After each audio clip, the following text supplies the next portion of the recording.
पास थी spherical charge distribution. आज मुझे इसको पहुंचाना है इसके इख्तिताम तक। आज मुझे इसको पहुंचाना है इसके इख्तिताम तक।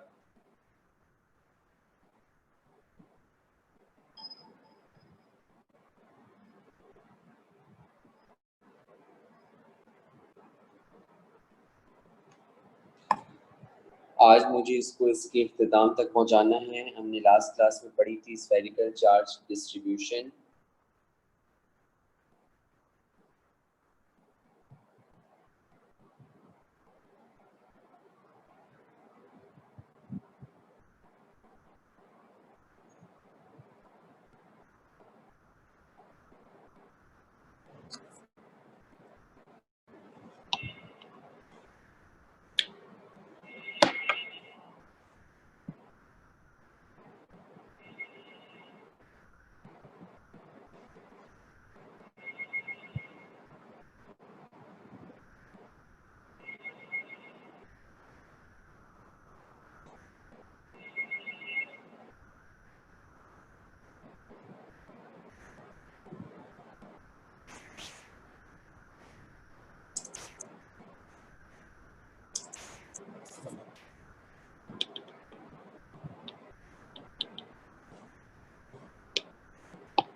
ठीक है, और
ओके, तो जो टॉपिक हमारा चल रहा है, मतलब लैपटॉप जाम हो गया, तो ऑफ विंडो ऑफ करके ऑन करें ना, वो भी करके देख लिया तो, और दोबारा से एलएमएस में भी नहीं होगा, ऑफ कर दे क्लास में, एंड कर 10 सवा 10 हो रहे हैं, सर ऑफ कर दे। तो स्फेरिकल चार्ज डिस्ट्रीब्यूशन हमारे पास चल रही थी। इस चीज को मैं आगे बढ़ाना चाहता हूँ कि स्फेरिकल चार्ज डिस्ट्रीब्यूशन आपके पास क्या है और इसको हम किस तरीके से आपके पास डिफाइन कर रहे होते हैं, जिस तरीके से मैंने आपको एक बात बताई थी। और मैंने आपको यहाँ पे एक चीज के बारे में आइडिया दिया था कि हमारे पास जिस तरीके से फुटबॉल होती है, जिस तरीके से हमारे पास फुटबॉल मौजूद होती है, उस फुटबॉल का शेप हमने सबने देखा हुआ है। और अगर हम उस फुटबॉल के ऊपर हर जगह पे चार्ज लगा दें, अगर हम उस फुटबॉल के ऊपर हर जगह पे चार्ज लगा दें, तो वो आपके पास बन जाता है एक स्फेरिकल चार्ज। तो ये लास्ट क्लास में पढ़ा चुका था, मैं छोटा सा रिव्यू कर रहा हूँ, उसको देख ले। मेरे पास मौजूद है यहाँ पे एक स्फीयर, और इस स्फीयर के ऊपर हर जगह पे क्या मौजूद है, चार्ज। और ये ओरिजिनल स्फीयर है, और इसका जो रेडियस है मेरे पास, वो मेरे पास ए के बराबर है। इसका जो रेडियस है मेरे पास, वो ए के बराबर है। ए आपके पास क्या है, ये ए आपके पास एक ओरिजिनल स्फीयर है, और इसका रेडियस आपके पास ए के बराबर है। इसके बाहर एक पॉइंट है, लेट्स सपोज ये वाला पॉइंट है, और इस पॉइंट पे मुझे इलेक्ट्रिक फील्ड इंटेंसिटी मालूम करनी है। इसके बाहर एक पॉइंट है, लेट्स सपोज, और इस पॉइंट पे मुझे इलेक्ट्रिक फील्ड इंटेंसिटी आपके पास जो है वो मुझे मालूम करनी है। अब ये गॉसेस लॉ की एप्लीकेशन है, और अगर ये गॉसेस लॉ की एप्लीकेशन है तो इसका मतलब यहाँ पर आपके पास जो है वो चार्ज इंक्लोज नहीं है, तो चार्ज इंक्लोज करने के लिए यहाँ पे मुझे गॉसियन सरफेस सपोज करना पड़ेगा। मैंने यहाँ पे गॉसियन सरफेस सपोज की, और जो गॉसियन सरफेस मैंने यहाँ पे सपोज की, वो मैंने गॉसियन सरफेस सपोज की in the form of a hollow cylinder. जो गॉसियन सरफेस मैंने यहाँ पे सपोज करी, वो गॉसियन सरफेस मैंने यहाँ पे एक हॉलो स्फीयर की फॉर्म में सपोज करी है। और ये गॉसियन सरफेस मैंने ऐसे सपोज करी है कि ये जो पॉइंट है ये इसी के सरकमफेरेंस पर आ जाए। ये जो पॉइंट है ये वाला ग्रीन वाला, ये इसी के सरकमफेरेंस पर आ जाए, और इसका जो रेडियस है वो किसके बराबर है, आर के। आपके पास यहाँ पे ये जो गॉसियन सरफेस है इसको हम अपनी आम जबान में नाम देते हैं स्फीयर बी का। ये आपके पास स्फीयर बी कहलाता है। ये जो गॉसियन सरफेस है इसको हम अपनी आम जबान में नाम देते हैं स्फीयर बी का।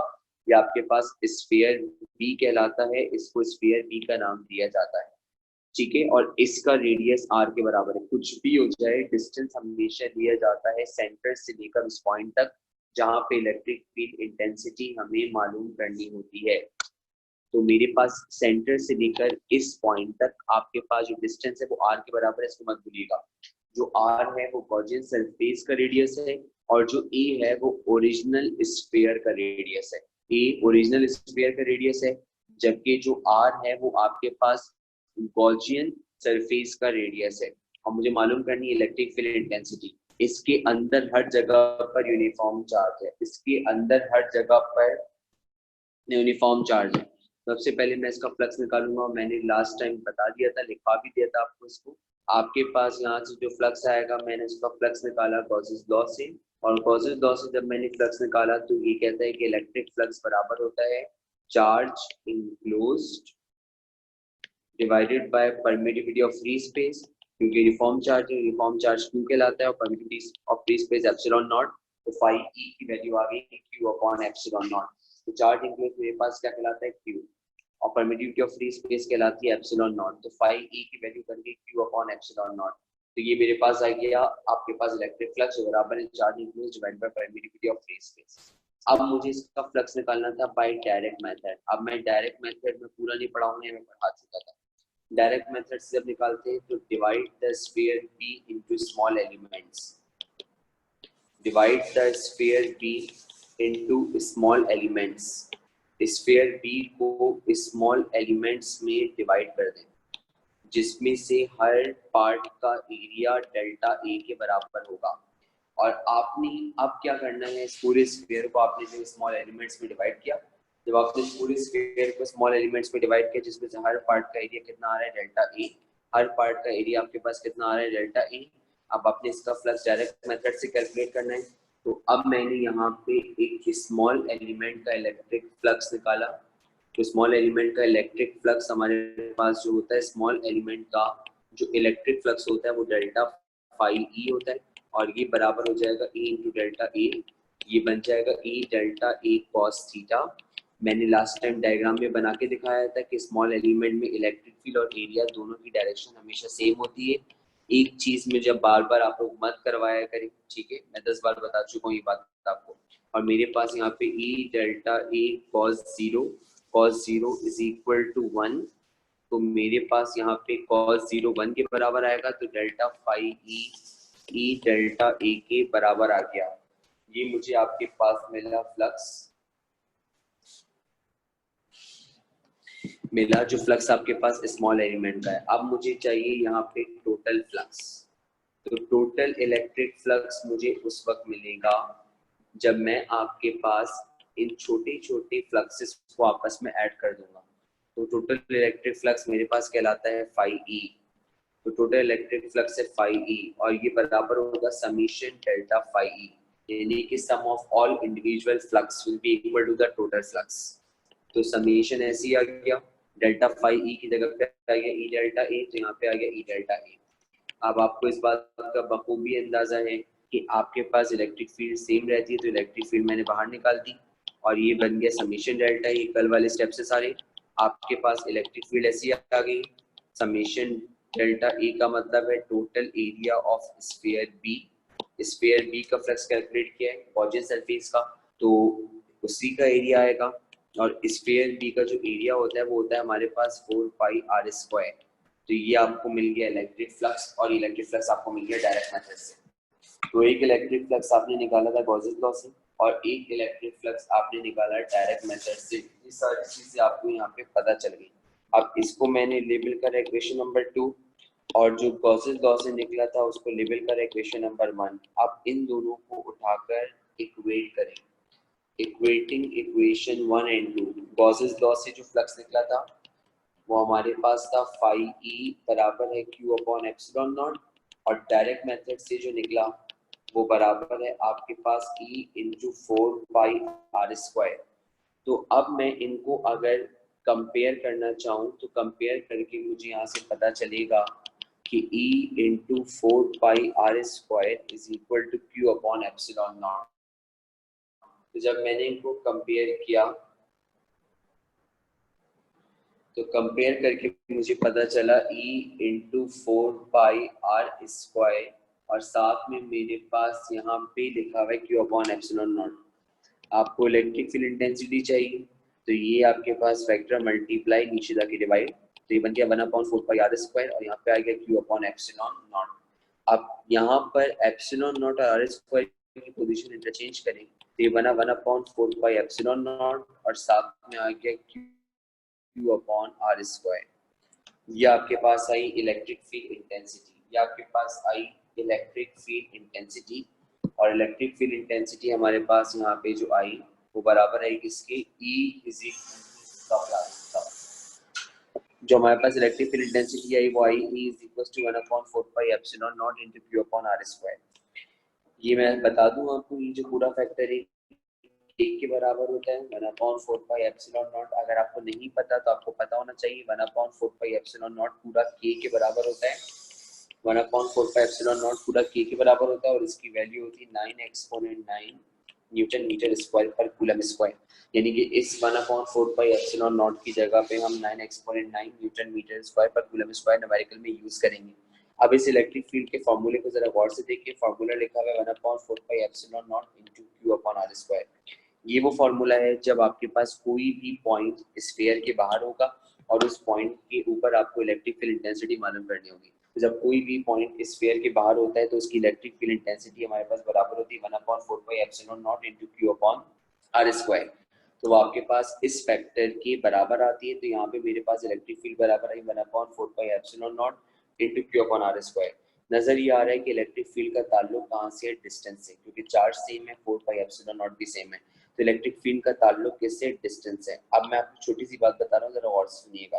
फॉर्मूला मेरे पास यहाँ पर आया E is equal to 1/4 pi epsilon naught into Q upon R square.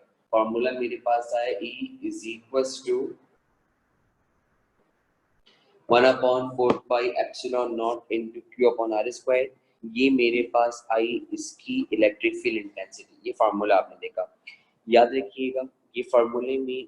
अब मैं जरा थोड़ी सी बात बता रहा हूँ, गौर से सुनिएगा। मेरे पास यहाँ पे मौजूद है अगर स्फीयर, ठीक है, स्फीयर के यहाँ पर चार्ज था, ठीक है, और अगर आपको यहाँ इलेक्ट्रिक फील्ड मालूम करनी है तो डिस्टेंस आप कहाँ से लेते हैं, यहाँ से लेकर यहाँ तक, एम आई राइट, और ये आर कहलाएगा। तो याद रखिएगा अगर यही चार्ज उठा के मैं इसके सेंटर में डाल दूं तब भी इलेक्ट्रिक फील्ड सेम रहेगी। क्यों, चाहे चार्ज स्फीयर के ऊपर हो, सुनने में क्या बोल रहा हूँ, चाहे चार्ज स्फीयर के सेंटर पर हो, चाहे चार्ज स्फीयर के ऊपर हो, चाहे चार्ज स्फीयर के अंदर सेंटर पर हो, डिस्टेंस तो हम सेंटर से लेके चार्ज तक का ही लेंगे ना, पॉइंट तक का। तो याद रखिएगा ये फॉर्मूला क्लियरली साबित करता है कि इलेक्ट्रिक फील्ड इंटेंसिटी, पहले मैं लिखवाता हूँ फिर मैं दोबारा समझाता हूँ इस जुमले को। ये फॉर्मूला क्लियरली साबित करता है कि electric field intensity will remain same. Electric field intensity will remain same if the charges are concentrated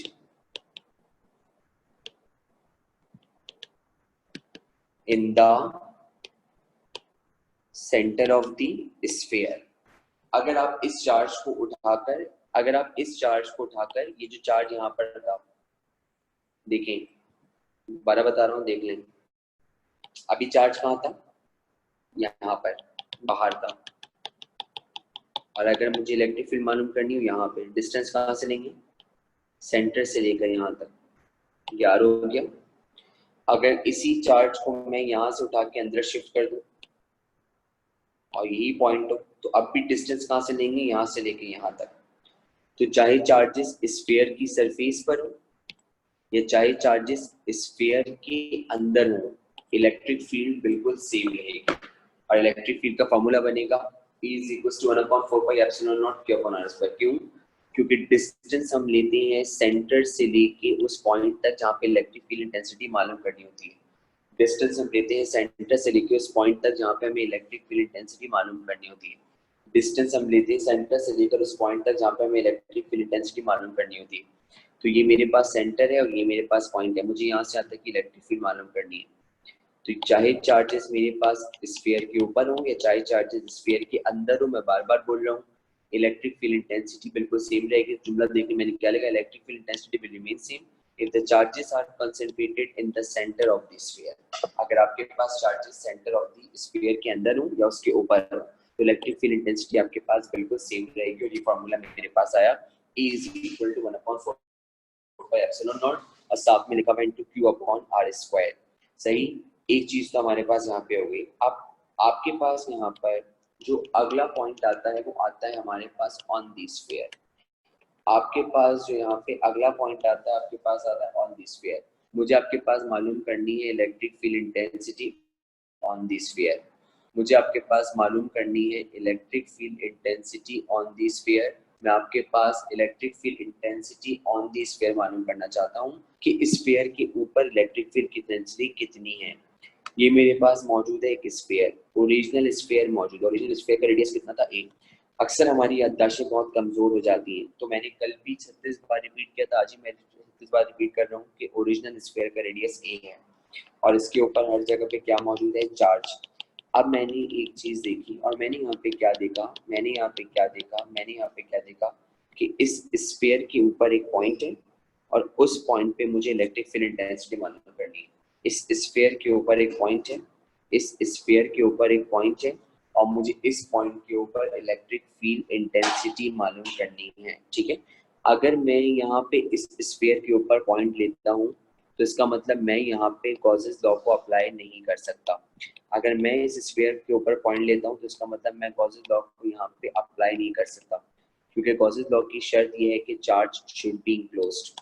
Gauss's law की शर्त ये है कि चार्ज शुड बी इनक्लोज्ड, तो चार्ज आपके पास इनक्लोज्ड होना चाहिए। तो यहाँ पे चार्ज इनक्लोज्ड नहीं है, तो अब हम क्या करते हैं सुनिएगा।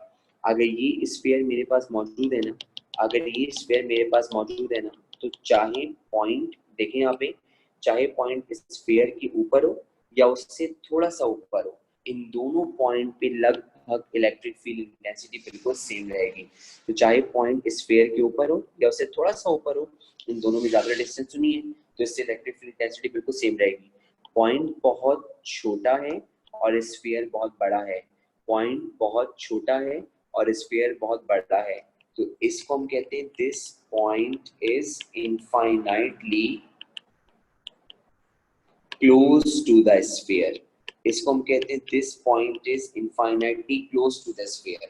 इनफाइनाइटली क्यों लगा रहे हैं, क्योंकि स्फीयर बहुत बड़ा है, और क्लोज क्यों लगा रहे हैं, क्योंकि पॉइंट इसके करीब है। तो जो आंसर इसके करीब कराएगा वही आंसर इसके ऊपर आएगा, क्योंकि इन दोनों में ज्यादा डिस्टेंस हमारे पास मौजूद नहीं है। ये छोटी छोटी बातें जिनको ध्यान में रखा करें, छोटी छोटी बातें मैंने बोला जिनको ध्यान में रखा करें। मेरे पास ये जो पॉइंट है, ये पॉइंट आपके पास इस स्फीयर के बहुत नजदीक है, तो अगर मैं इसके नजदीक वाले पॉइंट की इलेक्ट्रिक फील्ड निकाल लूंगा तो तकरीबन मुझे पता चल जाएगी कि आपके पास इसके ऊपर कितनी इलेक्ट्रिक फील्ड आ रही है। तो मेरा नेक्स्ट टारगेट है स्फीयर के ऊपर इलेक्ट्रिक फील्ड निकालना, तो मुझे स्फीयर के ऊपर इलेक्ट्रिक फील्ड निकालनी है। बस एक बात आपने ध्यान में रखना है, और ध्यान में आपने ये रखनी है कि जो पॉइंट है आपके पास इनफाइनाइटली क्लोज मैं इसको कहूँ या मैं इसको ऑन दी स्फीयर कहूँ, बात मेरे पास एक ही है। अब मेरे पास इस बात का अंदाजा है कि मैंने अभी अभी आपके सामने इलेक्ट्रिक फील्ड निकाली थी for a point which lies outside the sphere. तो मैंने उसको यहाँ पे बेस बनाया, मैंने कहा था electric field intensity for a point, the electric field intensity for a point which lies outside the sphere will be, उस पॉइंट की इलेक्ट्रिक फील्ड इंटेंसिटी जो आपके पास स्फीयर के बाहर होता है उसकी इलेक्ट्रिक फील्ड इंटेंसिटी हमारे पास क्या होगी, तो उसकी electric field intensity 1/4 pi epsilon naught into q upon r square. ये भी अभी आपने पढ़ा, जो पॉइंट आपके पास स्फीयर के बाहर होता है उसकी इलेक्ट्रिक फील्ड इंटेंसिटी कितनी होती है, 1/4 पाई एप्सिलॉन नॉट, उसकी इलेक्ट्रिक फील्ड होती है हमारे पास 1/4 pi epsilon naught into q upon r square. वो आपके पास 1/4 pi epsilon naught into q upon r square के बराबर होती है, और ये उस पॉइंट की इलेक्ट्रिक फील्ड है जो आपके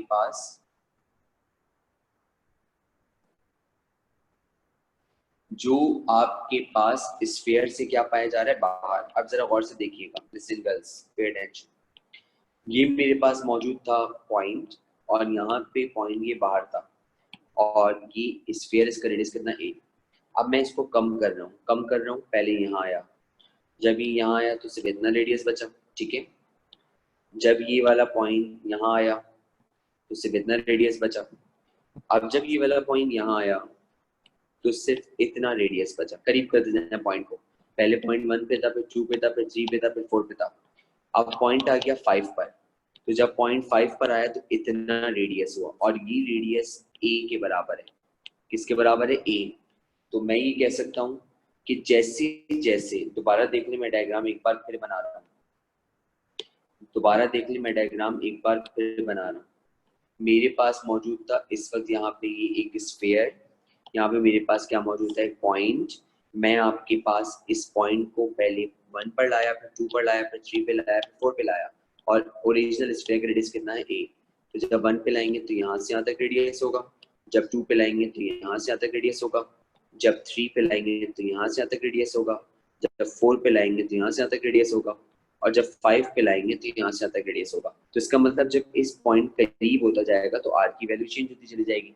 तो जब ये पॉइंट इसके सरकमफेरेंस पर होगा या इससे थोड़ा सा करीब होगा तो r तकरीबन a के बराबर हो जाएगा, क्योंकि अगर इसके करीब है, अगर ये इसके करीब है तो तकरीबन r a के बराबर हो जाएगा, तकरीबन r a के बराबर हो जाएगा।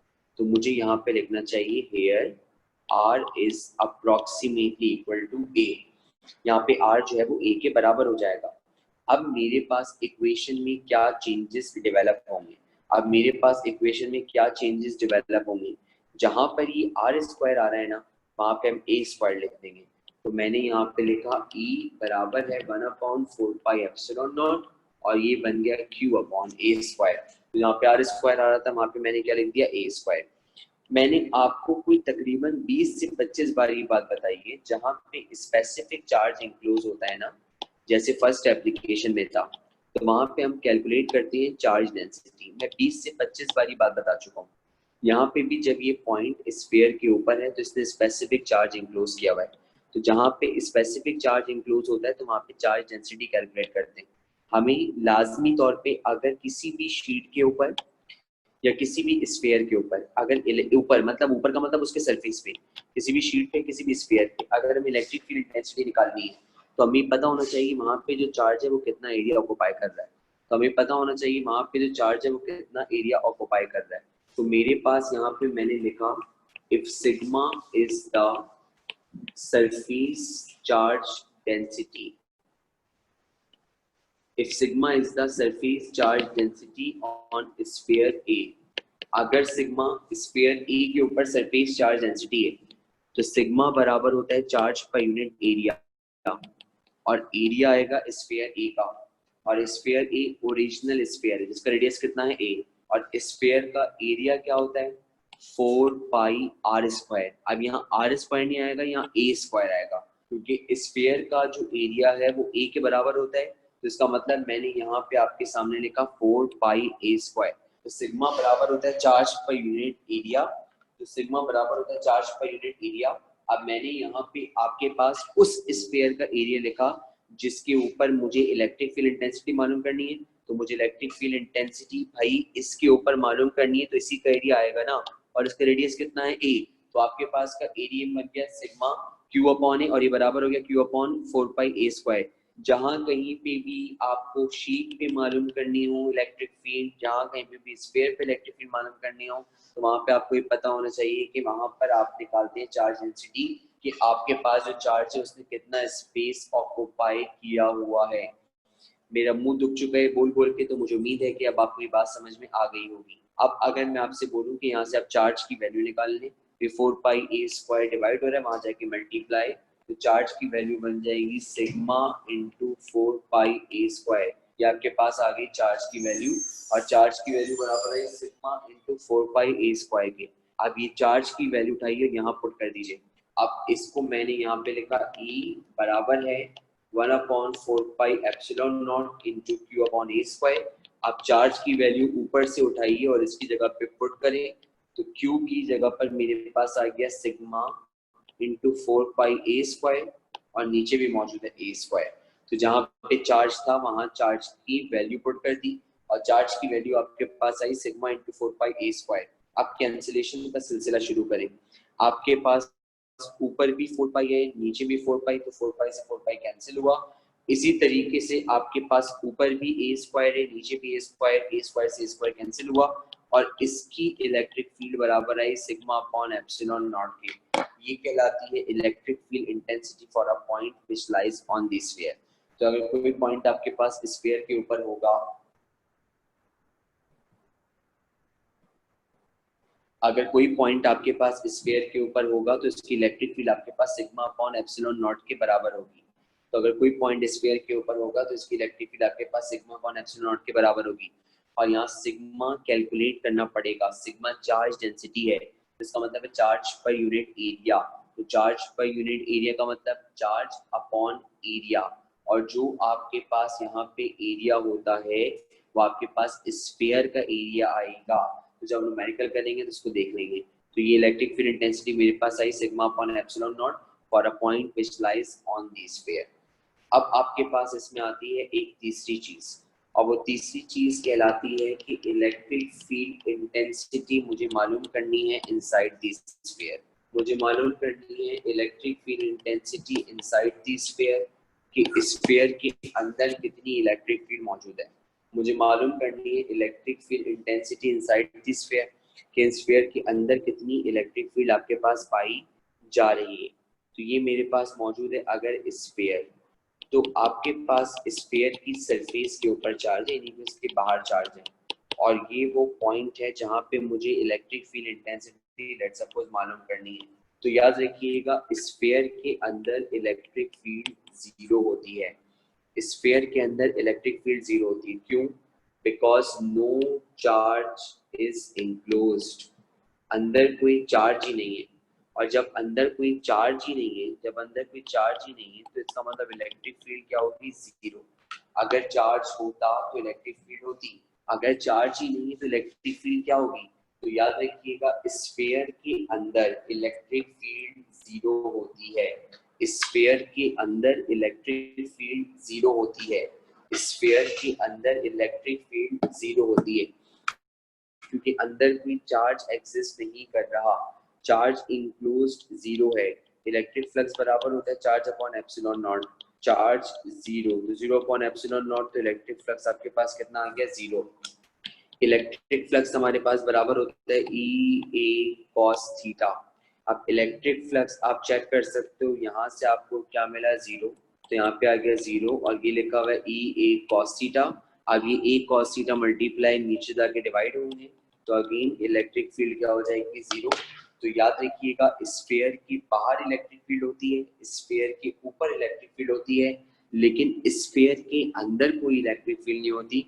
स्फीयर के अंदर इलेक्ट्रिक फील्ड जीरो के बराबर होती है, और स्फीयर के अंदर इलेक्ट्रिक फील्ड जीरो के बराबर इसलिए होती है क्योंकि अंदर कोई चार्ज मौजूद नहीं होता। तो अगर अंदर चार्ज होगा तो इलेक्ट्रिक फील्ड होगी, अगर अंदर चार्ज नहीं होगा तो इलेक्ट्रिक फील्ड नहीं होगी। तो याद रखिएगा आपके पास यहाँ पर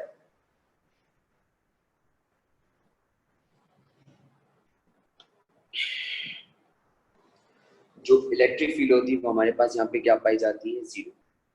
तो ये बात मैंने आपको यहाँ पे बता दी, ये बात मैंने आपको यहाँ पे करवा दी कि आपके पास यहाँ पे जो इलेक्ट्रिक फील्ड होगी इसके फॉर्मूले क्या होंगे। Electric field outside the sphere का फॉर्मूला आपको पता होना चाहिए। आउटसाइड दिस स्फीयर का फॉर्मूला है 1/4 pi epsilon naught into q upon r square, जिसको हम शॉर्टली ऐसे लिखेंगे E is equal to k q upon r square। Numerical में ऐसे यूज होगा, न्यूमेरिकल में ऐसे यूज होगा E is equal to k q upon r square। और दूसरा वाला जो फार्मूला है वो हमारे पास है सिग्मा अपॉन एप्सिलॉन नॉट। वो फार्मूला उस वक्त लगेगा ऑन दी स्फीयर में, वो फार्मूला उस वक्त लगेगा ऑन दी स्फीयर में कि आपके पास जो स्फीयर होगा उसके ऊपर कितनी इलेक्ट्रिक फील्ड पाई जाएगी, जबकि इनसाइड दी स्फीयर आपके पास इलेक्ट्रिक फील्ड इंटेंसिटी क्या होगी, 0।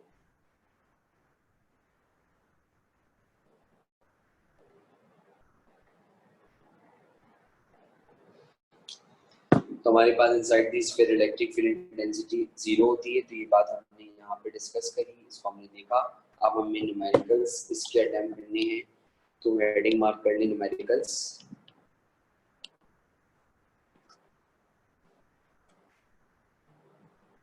हेडिंग मार्क कर लीजिए न्यूमेरिकल्स।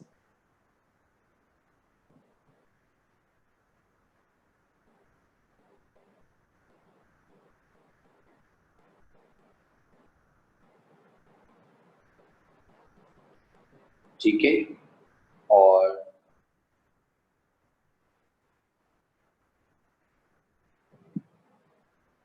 उसके अंदर सबसे पहला पॉइंट लिखें, इलेक्ट्रिक फील्ड इंटेंसिटी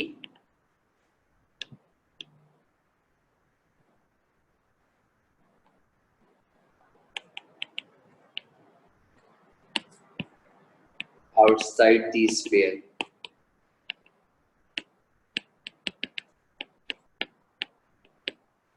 और इसका फॉर्मूला होता है E is equal to 1/4 pi epsilon naught into q upon r square। और ये 1/4 pi epsilon naught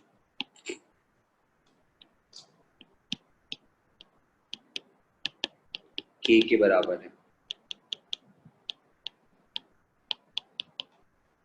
तो ये बन जाएगा k q upon r square. दूसरा पॉइंट है ऑन दी स्फीयर।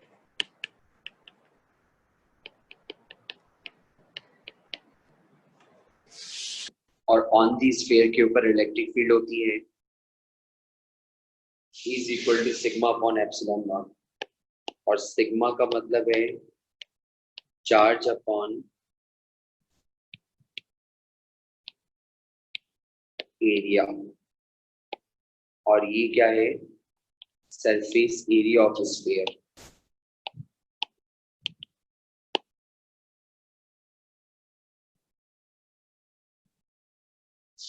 ये आपके पास है surface area of the sphere. जबकि तीसरा inside the sphere electric field is 0।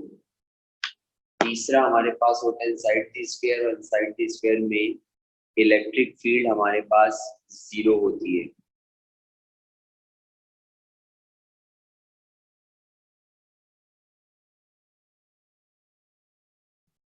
Inside the sphere में हमारे पास इलेक्ट्रिक फील्ड 0 होती है।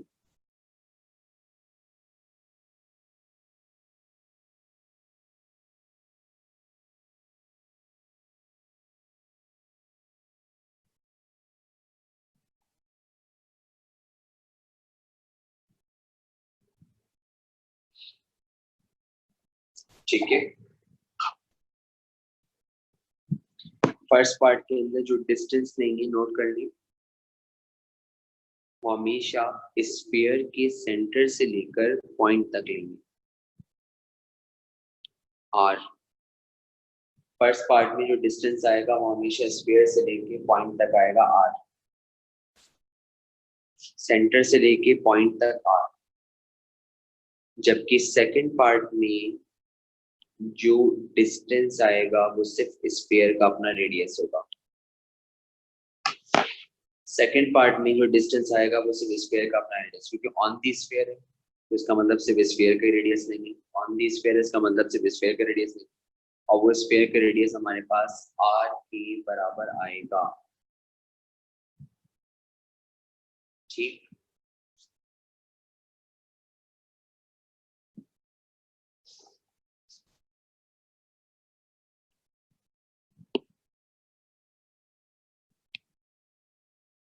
A spherical surface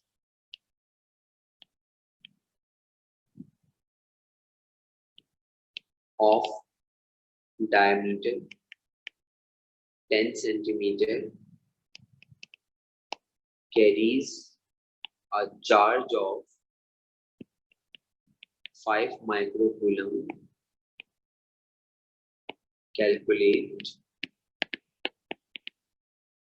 electric field intensity at a distance of 10 centimeter from the sphere.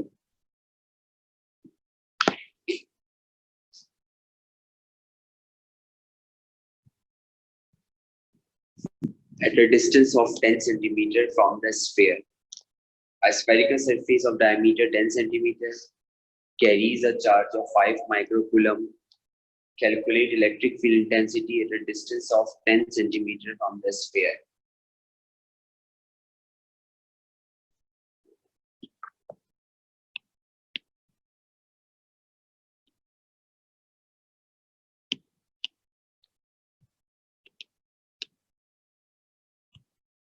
इसको इंशाल्लाह ताला अगर आपसे हो जाए तो आप कर लीजिएगा, वरना मैं इसको खुद अटेम्प्ट कराऊंगा नेक्स्ट क्लास में। ठीक है, अभी क्लास का टाइम ऑफ हो रहा है बेटा, तो अगर कोई सवाल है तो कर लूँ, वरना फिर मैं इसको नेक्स्ट क्लास में खुद परफॉर्म करवा दूंगा आपको।